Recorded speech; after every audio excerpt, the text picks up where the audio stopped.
the 14th ordinary meeting of the 176th session duly constituted and call upon the Secretary to read the minutes from last meeting. Thank you, Ryan. Hello. On Thursday the 31st of January, the Queen's University Belfast Literary and Scientific Society convened the 13th ordinary meeting of the 176th session to debate the motion, this House would legalise cannabis. Trust Secretary Ryan Hoey, HLM, acted as President / Guest Chair in the absence of President Dermot Hamill, HLM, who is now in good health and back in his position. We first moved to council announcements, which Daniel Benny reminded us of upcoming events, and we should encourage people to speak and to come up to her to do that. Acting President Ryan Hoey noted that in 2 weeks' time is the 175th celebrations. There's a debate on Wednesday the 12th of February, and on the 13th there's the launch of the literary book with Professor Barbara Topping, as well as that conversation is taking place on the 24th of March.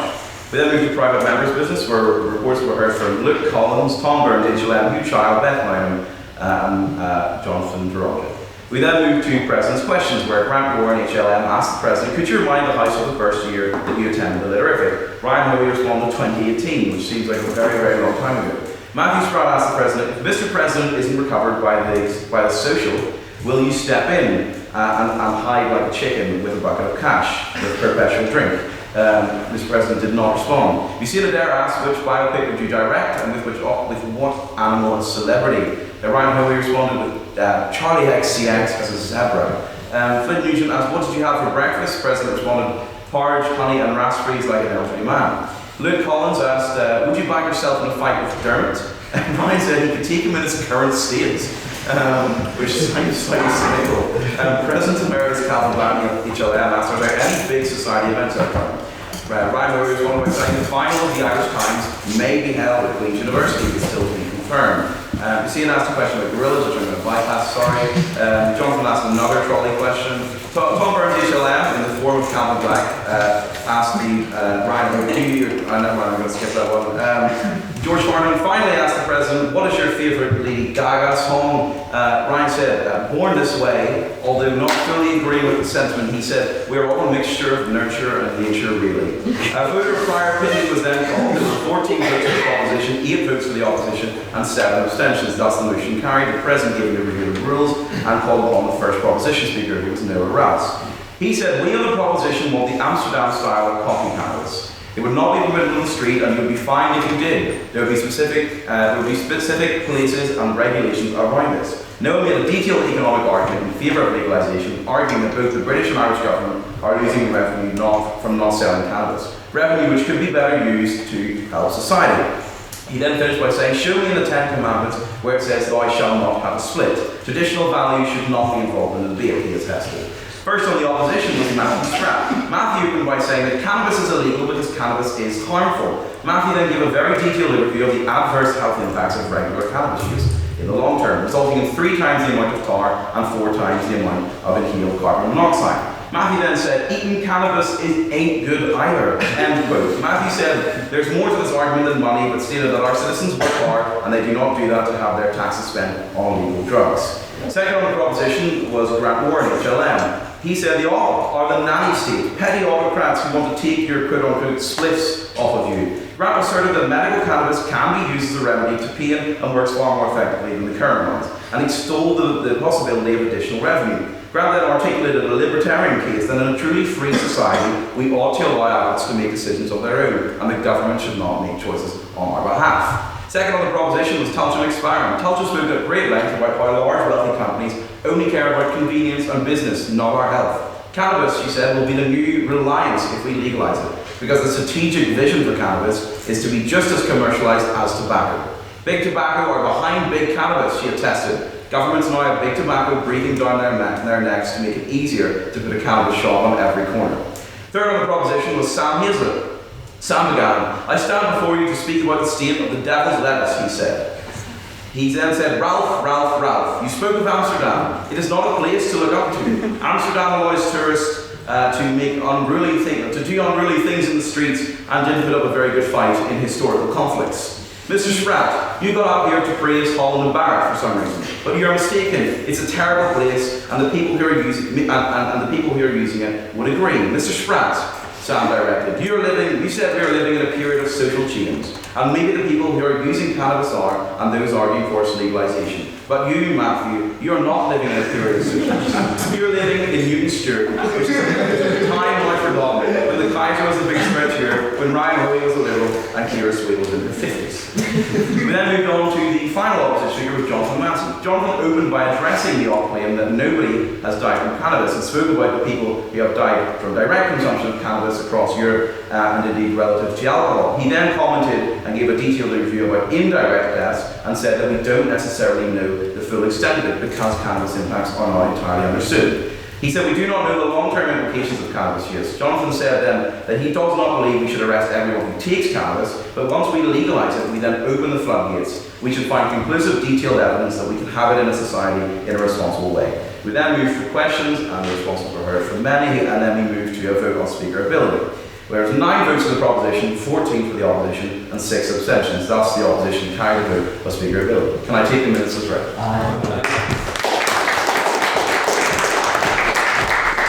Thank you, Mr. Secretary. Okay, do you have any council announcements? Yes, I'm pleased to note the success of our Lit Talk with Mackenzie this Tuesday. Thank you for all your attendance. We had 45 attendees in total.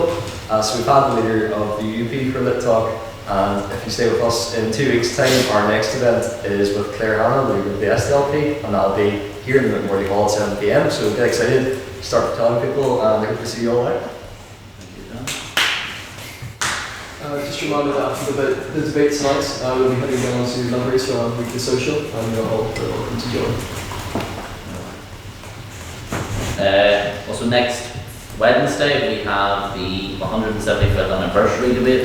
This House believes the UK has failed Northern Ireland. So if you're interested in speaking on that, come to me and make sure. I will just tell anyone, if you haven't spoken on a debate before, you're not going to get to speak on that one.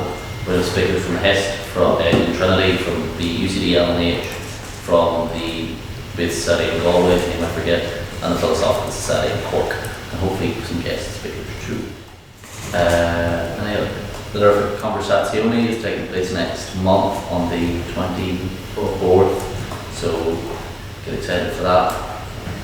I'm not a council member, but can I plug the fact that me and Daniel Toft will be launching a book on the history of Political next Thursday in the Senate room at 7 p.m. And Professor Margaret Toppin, one of the Vice Chancellors and also one of our trustees, will be doing an interview for the team coffee, and you can buy a coffee in the book for £10. Now it's time for private members' business. It's your opportunity to bring up anything you've seen in the news this week, anything that's particularly annoying, anything particularly interesting. So does anyone have any pieces of private members' business? Matthew Spratt for minutes. And what's the House's thoughts on Donald Trump's desire to take over Gaza?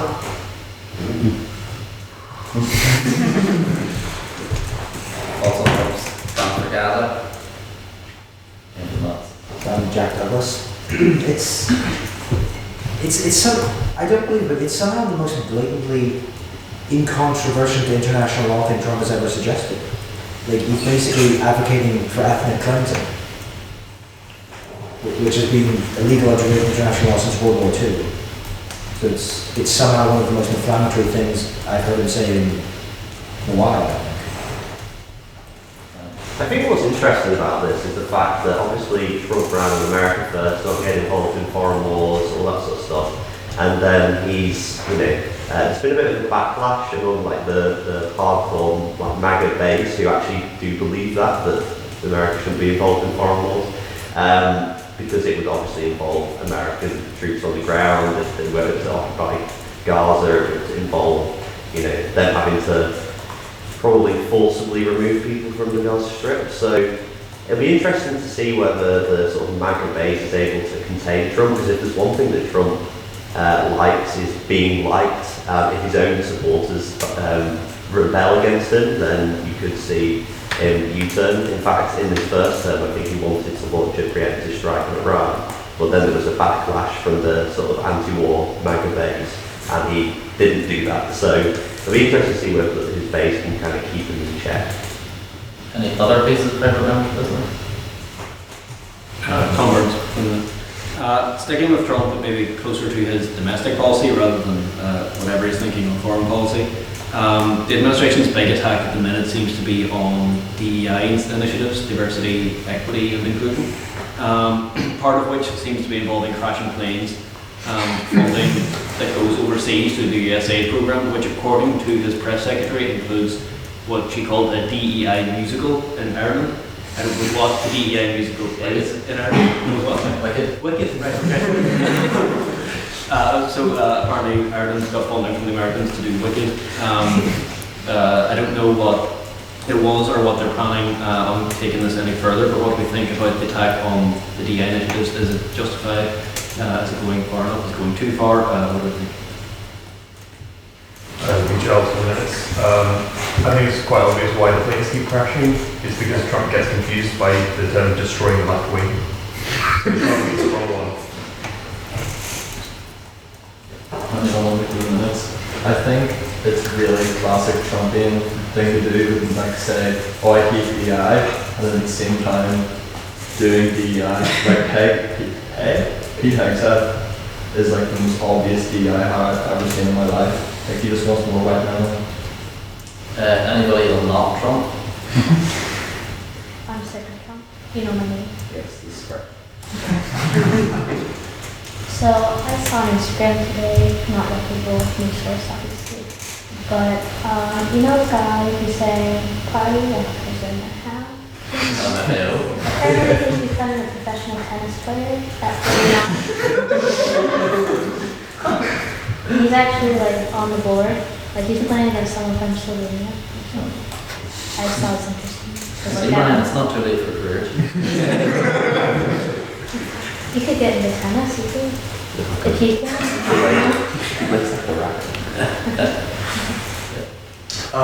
Now, on the topic of LMFAO, they are an uncle and nephew duo who made part of our campaign. Do you know if it was the uncle or the nephew? I assume it was the older guy. Who's 49. Anyone else on this? Somewhat related note, just on people with useful careers who then become something else.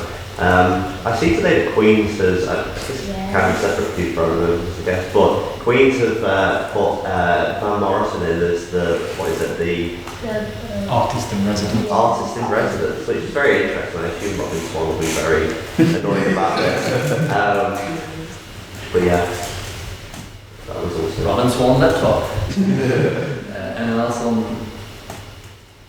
DEI hires and music? On the topic of DEI as a term, I think we need to return to that kind of conservative buzzwords for really in their plan. I think we need to drop DEI, maybe keep woke, but return to SJW. Those were the good old days. Alright, moving on. Now it's time for President's Questions. It's your opportunity to ask me anything you want that isn't political. So does anybody have any President's Questions? Breakfast? What do you have for breakfast? I got a chicken and rice box at Pepe's Curry Curry. They don't include chicken and rice box. Curry chips. Recently, Joe Biden signed the talent agency. Would you consider doing that?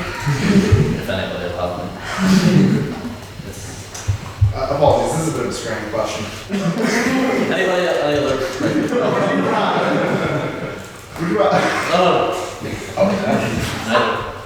If, as in the capacity that you are in as president, if you could choose to write and or defund a DEI musical, what would your DEI musical be? Who would you cast in it and why? So it can be about whatever I want, or is it an No, it has to be a DEI musical. I don't know what that means, but okay. I don't like musicals. I hate musicals so much. God, musicals are awful. you can defund one then. You can defund the DEI musical. It's also an option. Can I defund what music? I have seen 4 or 5 productions of Oliver in my life. All of them have been bad. I'm going to take it as a DEI hire where they hire children to play adult actors. So I think it's an act of ageism and it's positive discrimination towards kids. So I'm going to defund all of the productions of Oliver ever. Any other President's questions? In lieu of Trump's threats to buy Greenland, the Greenlandic Parliament have announced the snap election. Have you decided how you'll be voting? Greenlandish elections. Let's Google it. That's a politics question. No. Is it Greenlandish? Is that the correct word? Greenlander.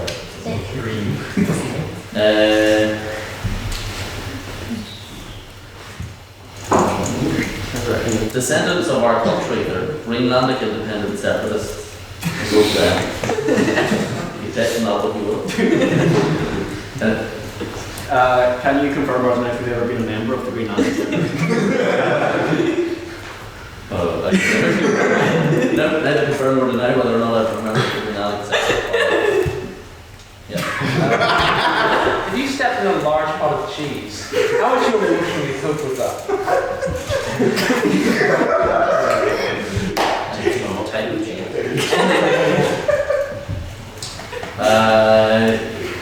If most of the time I wouldn't care, but these are new shoes, so I'd be quite upset. Which one of those types on that organ is your favourite? These ones or these ones? Any of them? Choose any of them.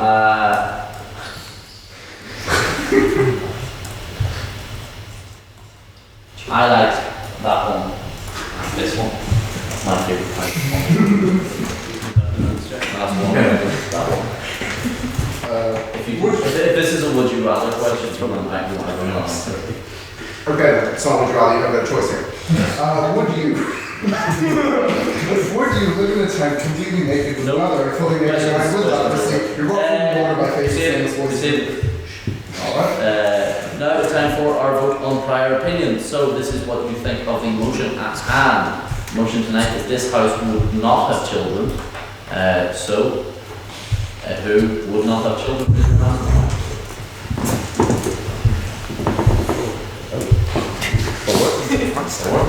Those that would have children.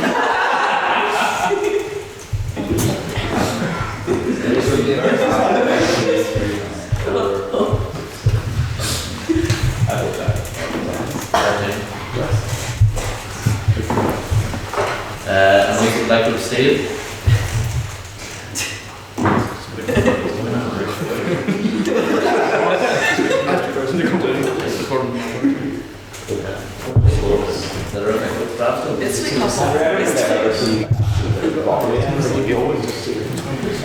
Four votes for the 13 votes for the opposition and 14 for the abstention. So the motion falls and the abstainees have it this time. Okay, thank you. Reading of the rules. Speeches are 7 minutes long. First and last minute is protected time, so that means you cannot offer any interventions, POIs during that period. To offer a POI, raise your hand and say on that point of information. If you need to leave the room at any time, do so between speeches, do so quietly. We want to hear these 6 speakers, we do not hear you. No swearing, anybody that swears owes the council a bottle of port. And if you do not drink, you're welcome to provide a bottle of Rhenia, but one of the bigger ones. So I think that's it. And you open the case for the proposition, Beth.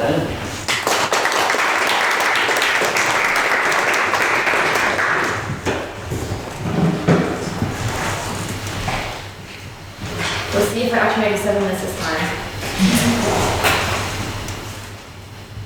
I pledge to forever guard my room. I have read and understand all the reasons under the list of reasons to remain child-free and understand how parenthood can take a toll on me in matters of physical, mental, emotional, and social health. I pledge allegiance to myself and to the quiet, child-free life I choose, to sleep-ins, snacks, and extra cash, and vacations I won't lose. I vow to dodge all diaper woes and tantrums in the store. I vow my time shall be my own, no bedtime battles over phones, no toys that sing at 3 a.m., no walls adorned with crayon. I stand for peace, for hobbies, for pets that don't demand college plans, for evenings free and carpets clean, and silence when I dream. I will not yield to pleading eyes, nor guilt trips masks and lullabies. Society may shake its head, but I'll sip wine in peace instead. For this I stand, my vow is clear, no tiny tyrants shall rule here, so help me God. That pledge was written by the girl with the list, a TikTok creator that keeps a list of all the negatives of pregnancy, childbirth, and raising children in general that people share online. This list is long and will act as a basis for my argument today, which can be summed up in 2 simple words: pregnancy sucks. Now, it has to be noted that this debate about children has 3 women speaking for not having children and 3 men speaking for having children. It's funny, and trust, we will bring it up more.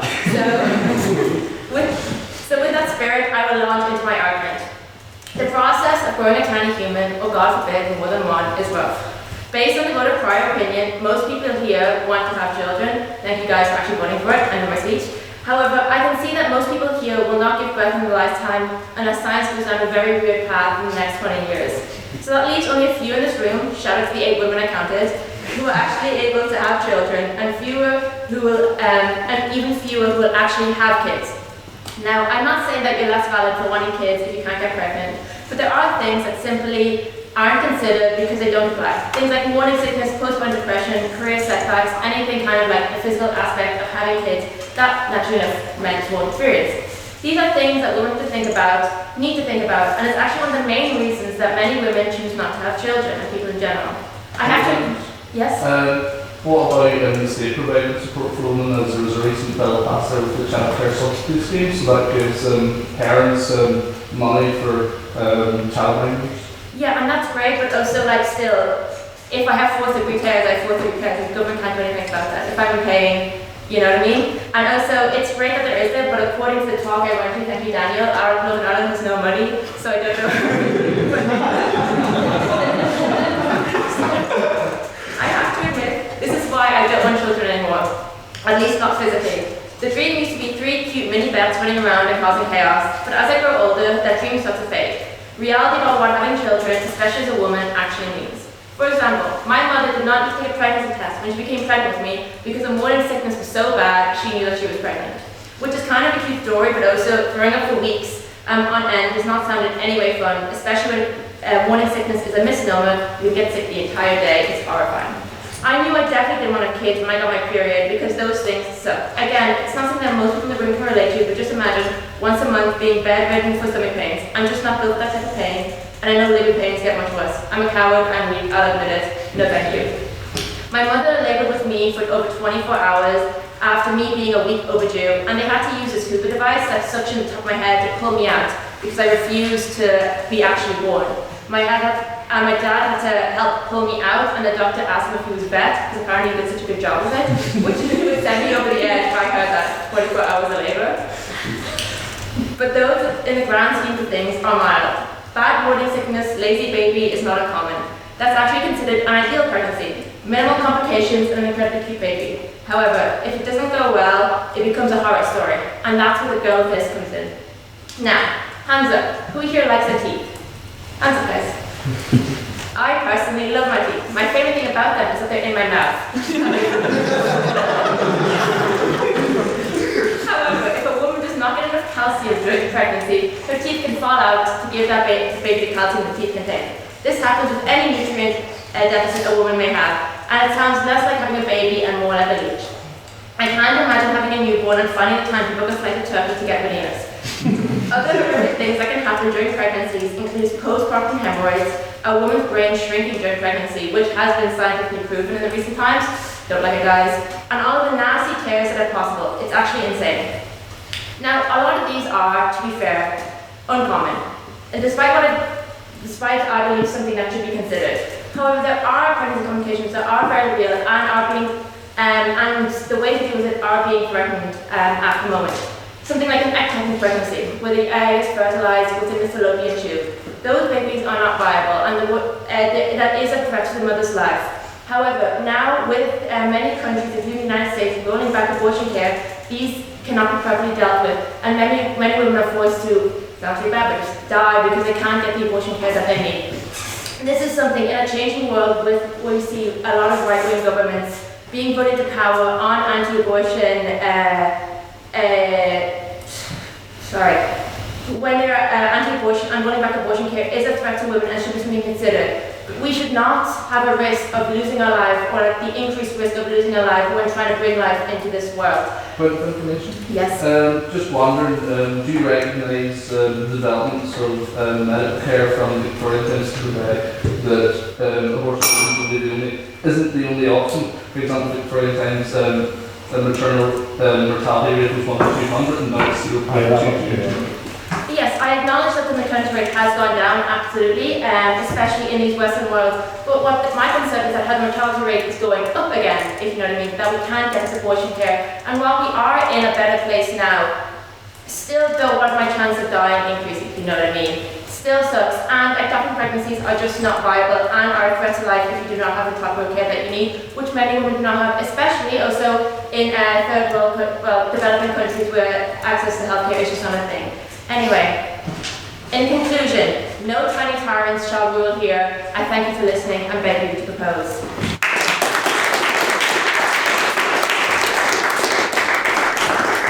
Thank you, Beth, for that excellent speech. Now to public views for the opposition. Joining us from the Christian Institute is James Kennedy.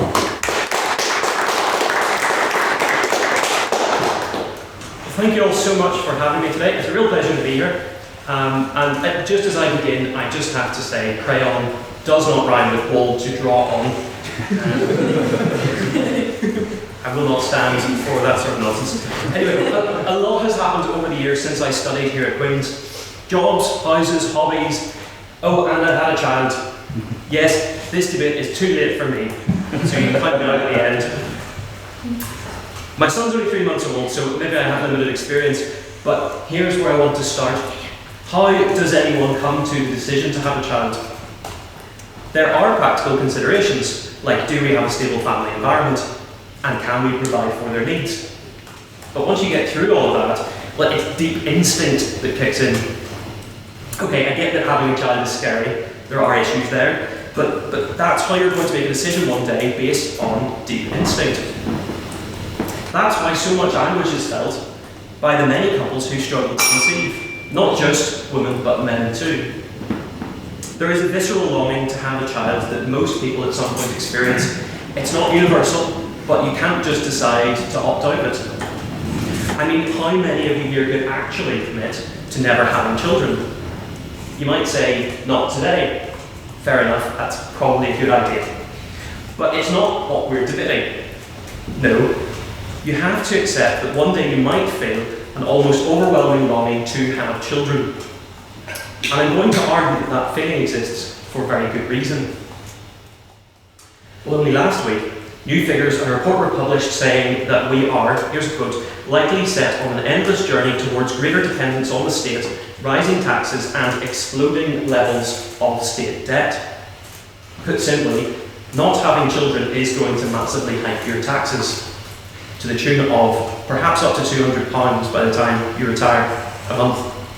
But we're debating today not just keeping on that trajectory, but radically worsening it by not having children altogether. This is economically impossible. Because not only do you need people to pay tax, but you also need people to be farmers, doctors, engineers, care workers. When we're all old, we need the next generation just to survive. If you support the proposition that this House would not have children, you have to desperately hope that no one outside these walls goes along with that plan too. None of us can get by without children. On that point,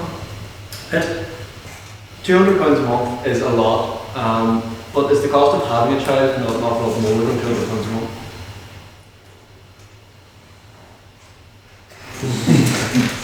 It might be. It's not currently. Nappy's still come quite to that, but I'll find out as time goes on. Well, why is it that our culture is so willing to go along with this idea of not having children? And I think it's born out of our sense of individualism. We might balance the argument between ways that children limit my freedom and ways that having children would make me happier. That's individualism. It's putting ourselves centred. And it's dangerous because whether or not I'm happy isn't actually the bedrock of a successful life. You might not be acquainted with the book of Ecclesiastes in the Bible. Yeah, I'm going to go there. It's fascinating, even just as an ancient text. But it outlines how one man sought out all sorts of human pleasure. and found it all to be unsatisfying. Humankind has long recognised that striving after our own pleasure without any external purpose just doesn't satisfy. We have to look outside ourselves. But to take this even further, the proposition we're debating today represents a dangerous hyper-individualism too, because we're placing so much emphasis on me, myself and I, Question. that we've lost all grip on logic and reality. Go ahead. Which is more universal, the joy and confounding happiness experienced by parents and a newborn child, or the pain experienced by a woman who risks her life in labour? I'm not sure I understand the difference. I'm going to go in a completely different direction. Let's take the environmental approach. So we want to save the world by not having children. That's the environmental idea here. Isn't that a noble aim? Well, no, it's utterly pointless. Who are you saving the world for if there are no children? There's no moral virtue in creating a world where foxes and rats freely roam the broken remains of humanity. Either that's your end goal, or you're so self-centered you think an ethical approach applies to you and not anybody else. So here's the point. I know we haven't heard about the environmental approach yet, but all human morality is predicated on having families and societies to care for and to protect. Indeed, when we look at the history of it, caring for the environment, as many of the other aspects of our seeking to better our world, first comes out of Christian thinking. In the first 2 chapters of the Bible, God commands humankind to be fruitful and multiply, and to tend and keep guard over the earth. In other words, having children and caring for the world, those two necessarily go hand in hand, and neither makes any sense without the other. But if we become so individualistic that we tear these two ideas apart, then we end up in a totally futile attempt to save the planet just because we like the idea of it, not for anyone's real benefit. It's personal obsession, not ethical endeavour. But let's return to where I began, that deep innate human longing to form a family. I notice we're debating not having children and not having sex. And separating the two entirely is actually a strange social experiment that's never been done before. Indeed, the natural instinct to be with another person, to be in a close, intimate and stable relationship where both people trust each other and are committed to one another enduringly in marriage, well, that establishes the environment in which children can be raised. That is to say, if you want to have that sort of sexual relationship with committed one-to-one closeness, and in that scenario are likely to feel a great urge to have children, and there are 2 of you feeling this way, and you've created a suitable family environment in which children can be raised, well, the proposition of not having children becomes nonsensical. I'm not saying it's for everyone, I'm not, but if that's the environment you might one day end up in, then that's that position. I just want to expand that a little bit further. The end goal and purpose is actually the flourishing of the family home, which in turn leads to the flourishing of our society.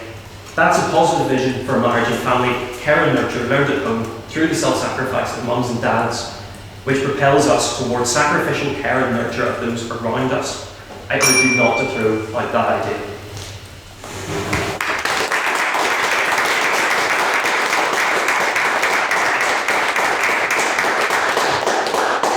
Thank you very much, Steve, for that excellent speech. Now I'm making a maiden speech in front of the House to give the proposition Dhivyah Chandrasegaran.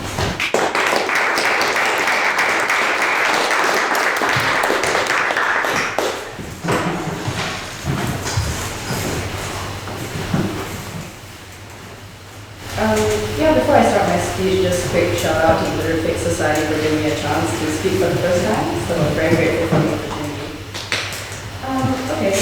I'll start. Life is suffering.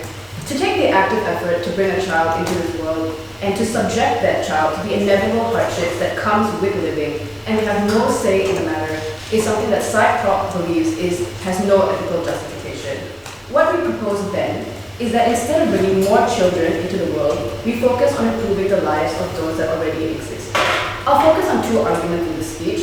Firstly, on the ethical concerns surrounding procreation, specifically addressing the principle of antinatalism. But secondly, that I propose that we shift the focus to alternatives such as adoption. But before I get into my arguments, a couple of responses to the speaker before me. So the speaker before me spoke about a sort of primal instinct to have children, and therefore we should be allowed to fulfill that need because it makes us happy. To that I question if then it is justifiable to give in to any primal instinct we have just because it makes us happy, and even if it's for selfish purposes, but I'll spare you the examples. But secondly, he spoke about tax benefits, to which I also question the extent of these benefits and how they can help us. On that point? If the cost of, let me finish first maybe, and if the cost of raising a child is then far greater. He said that you save £200 a month, when raising a child is on average about maybe £1,030 a month at the very least. So I question the extent of how beneficial these tax benefits can be. Then he spoke about how these children can then help you when you are old and give you the aid you need when you're no longer able to care for yourself. To that I say, is it then principally justifiable to bring a child into this world with the intention of that relationship being one that is transactional? Is it justifiable to then put this burden on this child that you claim to unconditionally love, fully expecting that they are to give you something in return for everything you have provided them for? He then speaks about how humans are now individualistic in nature, which also I question what exactly are the harms of this? What is so bad about focusing more on yourself or focusing more on improving society around you instead of just creating more and more people and flooding an already overburdened system? I'll expand more on that in my speech. But yeah, first argument then on antinatalism. What is antinatalism? It is the belief that it is morally unjustified to subject a child to the uncertainty and suffering that is an inevitable part of life. Why is this principle something that is then justified? First, a couple of things we need to make clear, right? Firstly, on the issue of birth lottery. To a large extent, the whole trajectory of your life is almost entirely determined by your birth lottery. Things like the socio-economic class of the family that you grew up in, how much money they have, their status and influence in society, the geographical location of where you were born and where you grew up, and the kind of policies and politics, like this political stability within that country. Things like your race or your cultural background and how much say they have in world issues and stuff like that. Your family's genetic medical history, whether they're predisposition to mental or physical illnesses. Things like whether you are born able-bodied or not. These are factors that are completely out of an unborn child's control, but they are so vitally important when it comes to determining the kind of life that they're about to live. The second reason then is about the deteriorating state of the world, right? The world is a scary place. I'm sure we all know this. When you consider things like the deteriorating state of the environment, the fact that with each child being born, the world's global carbon footprint increases, things like economic crises, the fact that idiots are being elected into government, things like war, genocide, pandemics, all of this is completely out of our control, out of our child's control, and for that to subject them to all these uncertainties, I don't hear an ethical justification coming from side law. But the issue then is that no one consents to actually being born. No one actually agrees to be put at the mercy of any of these factors that they claim no part in. Yet to have a child is to subject them to pain, to the inevitable morality, to subject them to sickness, emotional distress, to the uncertainty of the world around them. The human experience in itself cannot exist without the presence of loss, of grief, of sadness. So of course opposition will argue that this is a highly pessimistic take, right? They will say that life also has upsides. Life is joy, it's laughter, it's being able to go to a pub after a hearty debate round and celebrate with your friends, maybe not lose or whatever. But sure, while all of this is true, the thing then is, firstly, to have a child means you are definitely subjecting them to suffering, but to not have a child doesn't mean you're actually depriving them of happiness, simply operating on the logic that a non-existent being simply cannot experience deprivation, and therefore there's no one there to miss it anyway, so therefore no harm is actually being done. But secondly, you as a parent, anyway, cannot absolutely guarantee that your child's life will be one that is filled with more happiness than sadness. Simply because you do not have infinite resources at your disposal to ensure so, you cannot absolutely, a very small percentage of people in society can actually say that they can send their child to provide their child with the best education possible, provide them with the best medical care possible if something would have, not touch wood, go wrong. All of these things are completely out of your control. They're also sure. But you can't also not guarantee that they're not going to have a wonderful life, and it's not going to be a perfect life, but they're still going to have a fairly decent life, most people at least. That is a huge assumption. You cannot actually guarantee that. I'm sure there are many parents that believe so that they could give their child at least a decent life, and that ended up not happening. But even then, what we're operating on is the fact that just because there is some semblance of happiness doesn't mean that there is a justification to subject someone to suffering, which I'll get to in a bit. But also, there are just other factors that are completely out of your control that can determine your child's happiness, right? The kind of social circles they fall in, how other people might treat them, etc. So then what would the world look like then if more people align themselves to the principle of anti-neighborism? It looks like a less populated world where less people are competing for already scarce resources. Without rapid human procreation, there is less need for deforestation, like less food and water shortages. There are already millions of people who suffer because they do not have access to these basic necessities, and to not have kids is to at least alleviate some of this burden and shift attention away from accommodating future generations to accommodating already existing human lives that need help.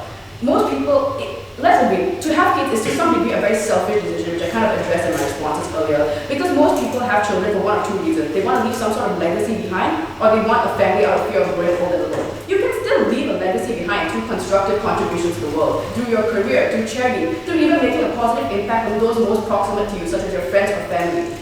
And if you then just really do want a child, there's always the option of adoption. Because right now the problem is that foster care institutions and adoption centers are already so overflooded. There's already barely any food, clothing, education opportunities, things like that for the kids in there because it's a highly overflowing system.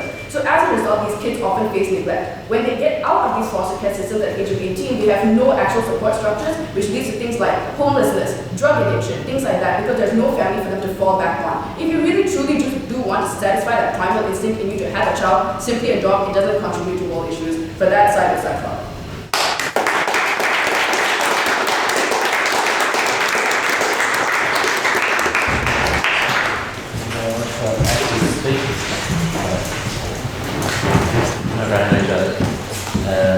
Now, to continue the case for the opposition, also making the meeting for Harry next.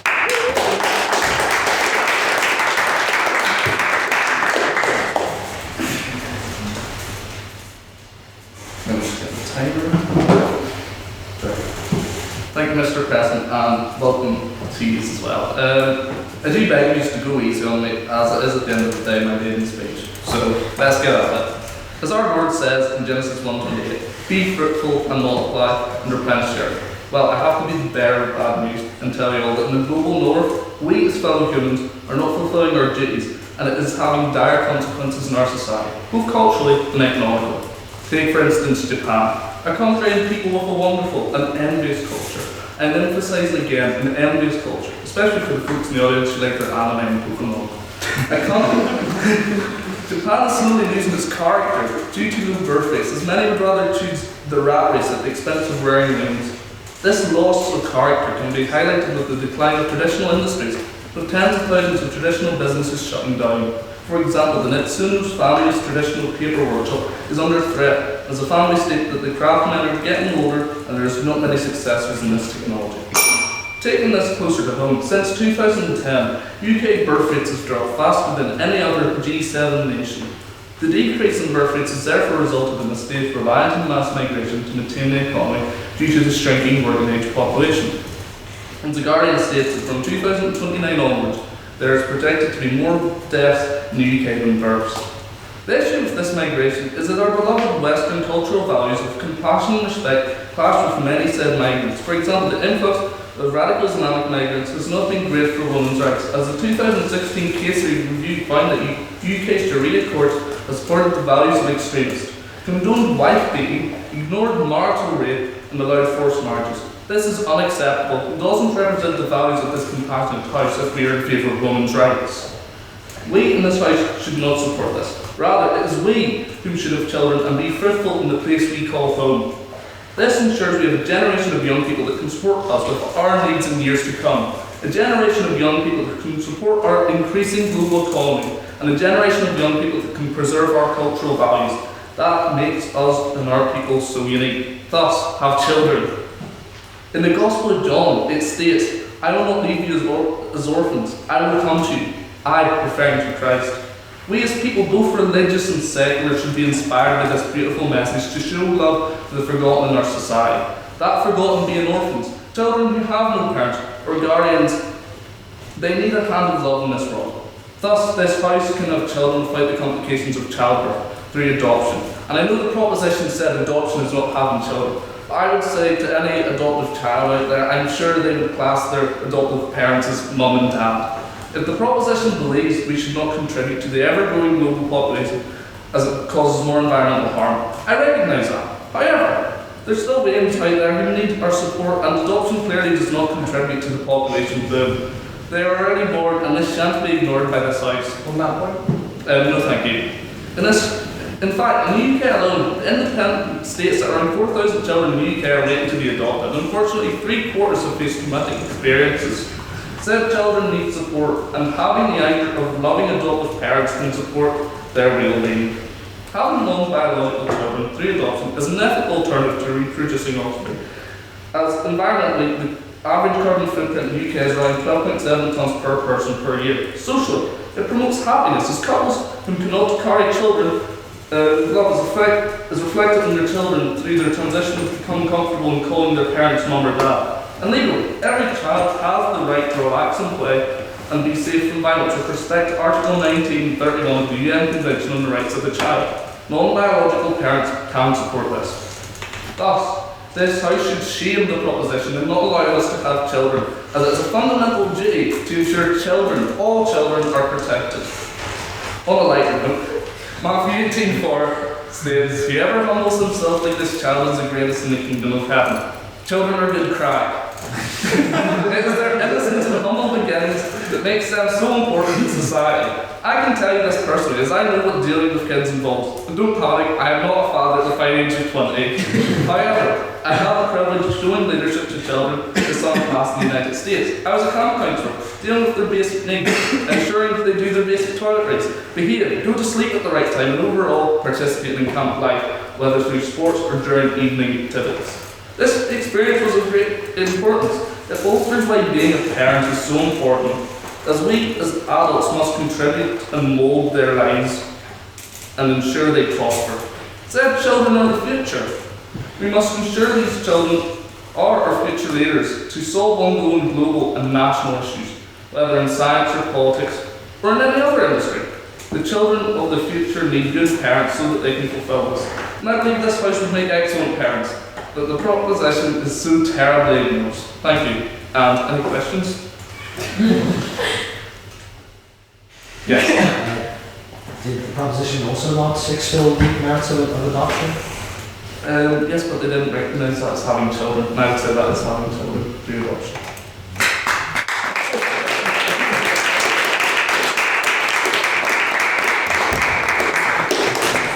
Thanks, Harry, for that excellent maiden speech. Now, to close the case for the proposition, Beth.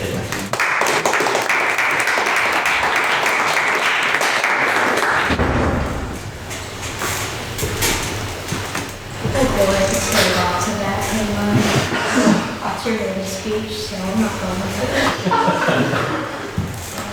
First of all, I will say, clarifying the point that she made, according to the first speaker, the Times Money Mentor states that the average monthly expense to raise a child from birth to 18 is £1,030. And with that, I will start my speech. So, I'll start by saying that there was a time in my life where I wanted to have a full football team's worth of children. Think of a la Little House on the Prairie. And then I saw my aunt give birth to twins. My grandma Sue thought it would be important for me to see, and that gives you an insight into Kentuckians' minds. In a way she was right, but although not in a way she expected, it completely put me off. I'll tell you, it looked like a full casserole dish of lasagna being stomped on. While the physical aspect at the time completely put me off, waving bye-bye to the covered prairie wagon, another instance happened when I was a teenager that made me think about another drawback. My father's partner, Jen, became pregnant with my little sister when I was 15. I started to think more seriously about the mental well-being of the mother and child, mainly buoyed by my own journey with mental illness. What would happen to medication a mother is taking? How would postpartum depression affect a mother who already has a history of mental illness? And to me, most importantly, would there be a drip-down effect to the child? In the UK, 1 in 4 adults experience mental health issues like depression, and women are, first, more likely to experience it than men, and 2, antidepressant usage among women is 20% higher than men. So I asked the question, What would happen to that antidepressant usage among women if they became pregnant? So I decided to look at my medication. I read the package leaflet for the first time, where in big bold I was greeted with, "Do not take if pregnant or breastfeeding."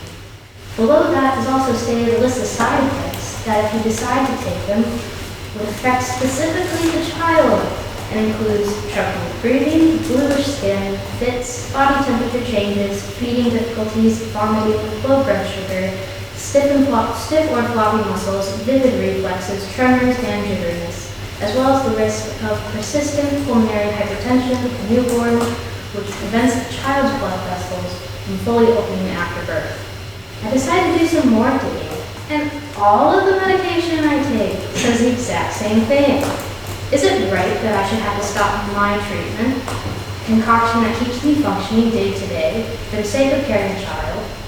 I can barely make it 2 days off my medication.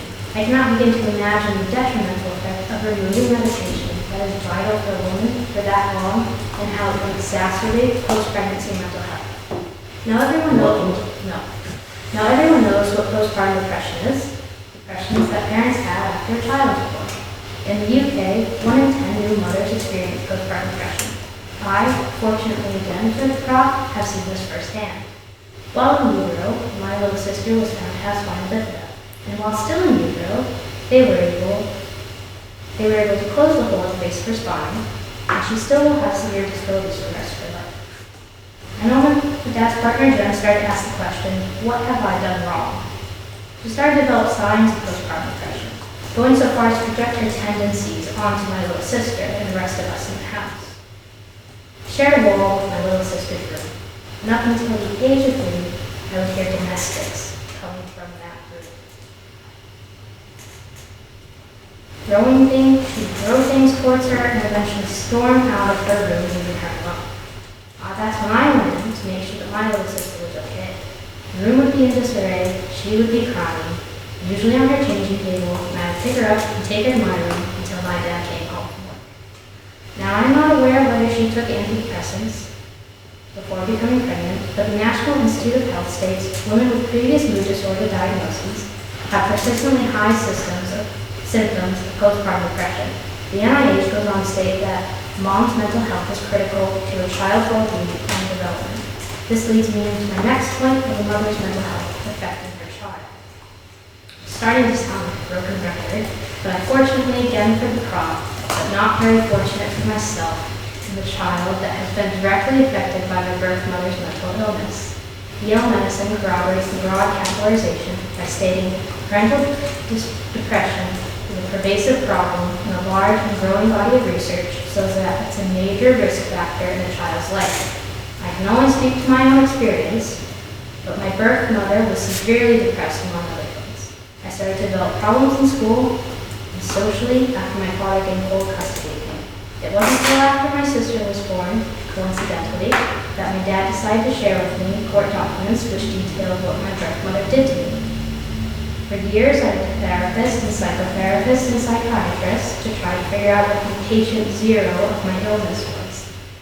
Now it all started to make sense once I saw the court documents. She took out her depression on me and put me in dangerous situations and exposed me to things that I'm still coming to terms with 20 years later. I know that I will still have to live with things that no person should ever have to live with as a direct result of my birth mother's mental illness. I hope this doesn't happen to my little sister, but more likely than not it will. I cannot in good conscience advocate for having children. Ultimately, the choice lies with every individual woman's hands. But the proposition has put forward an argument highlighting the physical detriments, antenatalism, adoption as a better alternative, and the mental effects of pregnancy and the effect on the child. I will also point out that everyone on the opposition are men. Until human males are able to repopulate like seahorses, they will stay there. I urge you to vote for the opposition.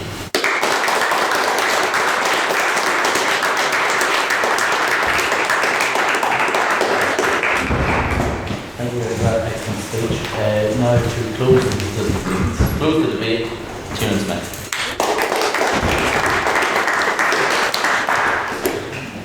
I join you in this very cold room to tell you about babies. Having babies is not just about the first 9 months of pregnancy. It's about the joys of raising them. I know I was a joy to raise. I know this testament. I'm going to start by addressing the proposition's argument that the world is overburdened by the people on it. There is too many people on this planet. That is outdated Malthusian argument. I forget how many people there are on Earth now. There's space for more, is what I'm saying. The Earth could support up to 13.6 billion people, and I shouldn't see why we shouldn't push that. Right. Now to actually start. Tonight I'm going to tell you the story of the West. Economic stagnation, which has become economic failure, and how this has led to the rise of the far right. Why is this happening? Birth rates. Europe's stagnating birth rates have been supplemented by immigration for years now. Germany is a prime example of this. However, this is not a long-term solution.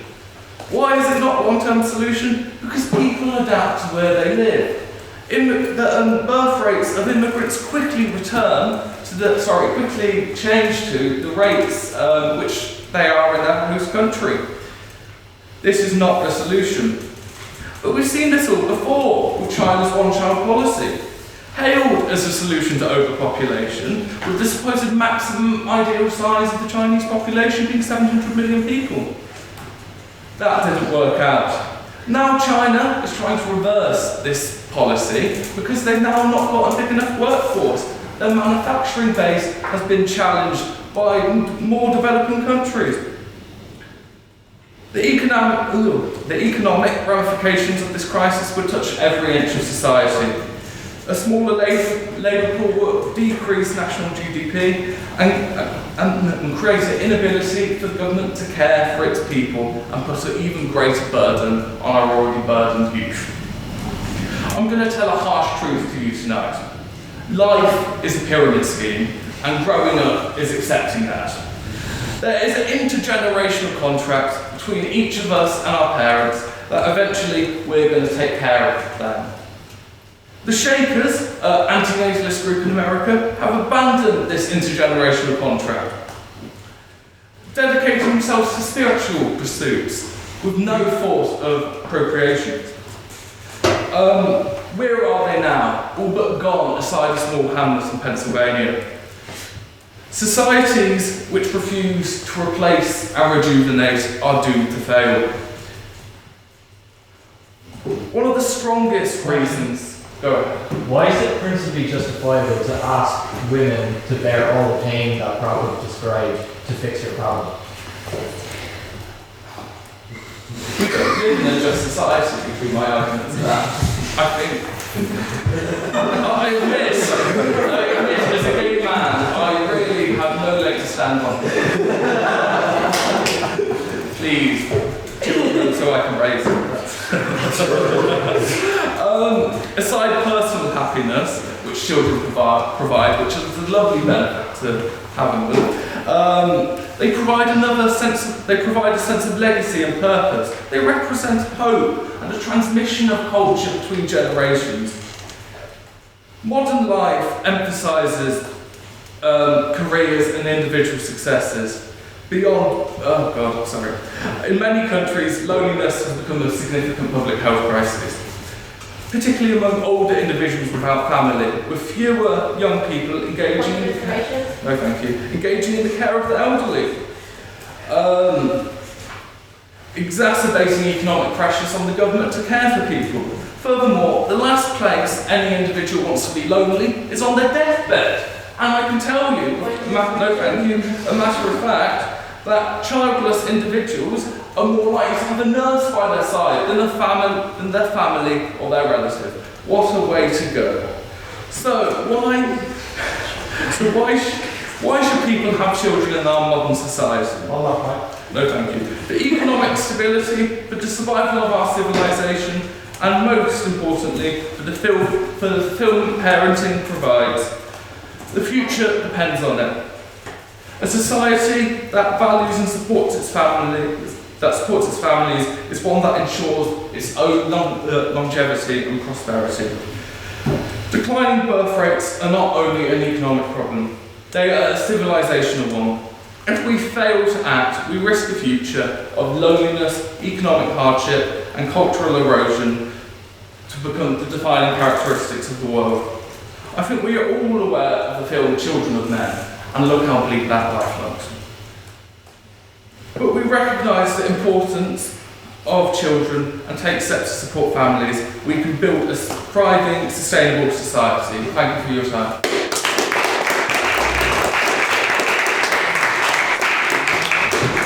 Thank you, Kieran, for that speech. Thank you all of our speakers for what was certainly an interesting debate.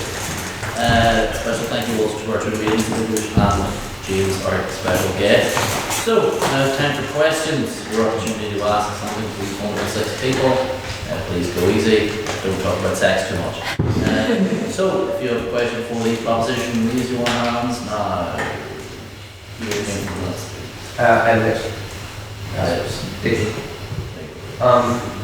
Over 1 million children in third world countries currently work in mines, and I was wondering, without children, who's going to mine our gold and cobalt?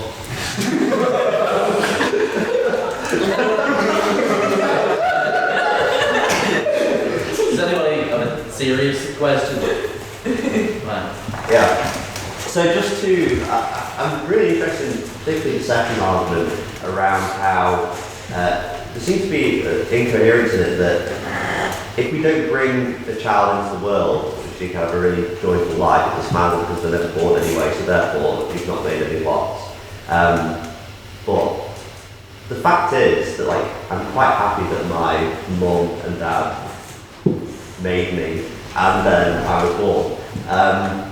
So I guess if my mum had taken the proposition's argument, that wouldn't happen, and therefore I would not have the wonderful life that I do today. So, so how does the proposition actually address that argument? Because it does seem to have a quirky get out of jail free card rather than actually address the point that most of us are quite happy that we were born in the first place.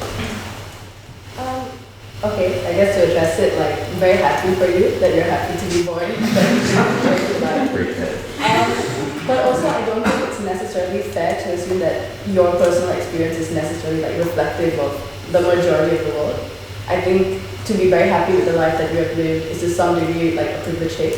A lot of people obviously are suffering from circumstances, and I'm sure there are a lot of people that might say otherwise. So it's kind of this is really taking the best case scenario of things. The argument would focus more on just if we, basic humanistic principles tell you, thou shalt not knowingly subject someone to harm. So it still kind of applies. You're still putting someone in, you still are subjecting someone to harm just by having a child. You can try to play it off by saying, oh, but you're giving some benefits to make up for it. But you can't really guarantee 100% that you will ensure that that child lives a completely happy life at the end of the day. I think at least that's my response. Proposition response? Depends where you're from, but the argument was that spouse would not have children, and I think we live in the global north. I think we're very privileged, so I think if we do, if people in this house do have children, I think they're very privileged and get social benefits, so they're treated very well. Unlike other countries. Questions for the opposition? So the first speaker said something really interesting at the end of his very good speech. So it was more on the characterization of marriage, and that once two people get married and they're proceeding together or whatever, that on the conversation of having a child becomes inevitable. Can you think of a situation in which two people are married and that can be happening, and that's maybe not so inevitable? That two people would be married and wouldn't have a child? And that wouldn't be an inevitable conversation. It happens all the time. So, this is back forth, alright. Why is it in certain contexts, why in those instances is it not, is that inevitability and that feeling not evoked there, do you think? I would say it happens in the majority of cases that couples who are married do choose to have children. So the argument simply, can you say right here and right now, before you're married, before you're in that situation, that you don't want to have children? And I think the answer to that would surely be no. You might want to have them now. That's a perfectly valid opportunity, but to say that we will not have children is to go well beyond that and say in the future, should I be in a situation of suddenly finding myself wanting to have a child, which happens to the majority of people, then you'd be finding that off yourself, and it's a good thing you can do that. Proposition as well? I think the dating lifestyle is one beautiful, so no kids all the way. Abstaining questions. So this is a question for fairly both sides. Don't think it's swayed towards one side or the other. It's not good for anyone. Both sides essentially claimed that adoption was an argument in favour of their side, so could each side explain why they beat out the other side on that case?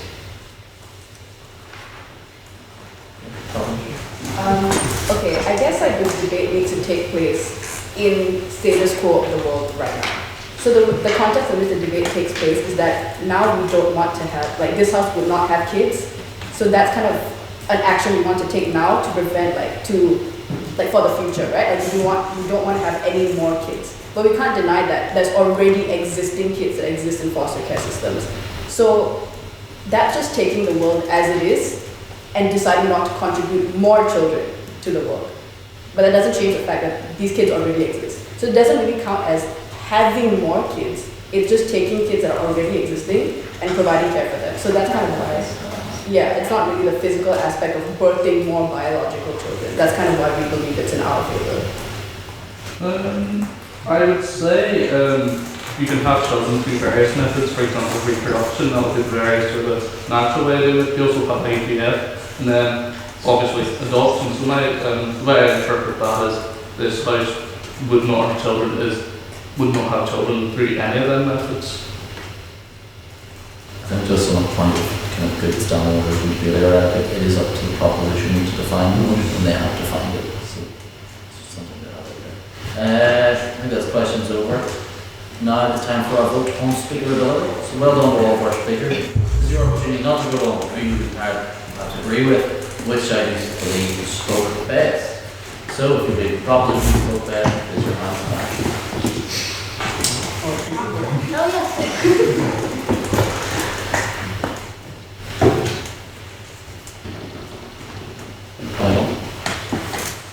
The opposition spoke best.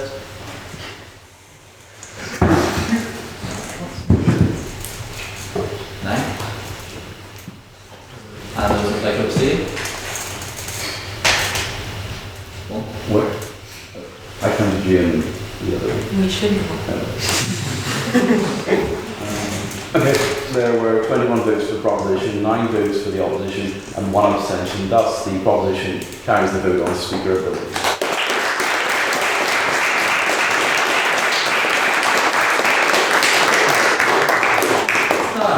Obviously a big, very important week for us next week, 175 years of Dhivyah. So join us on Wednesday for our big 175 debate. If you're interested in speaking, come and speak to myself and Misha. We have our book launch on the Thursday. And yeah, good stuff. See you all next week.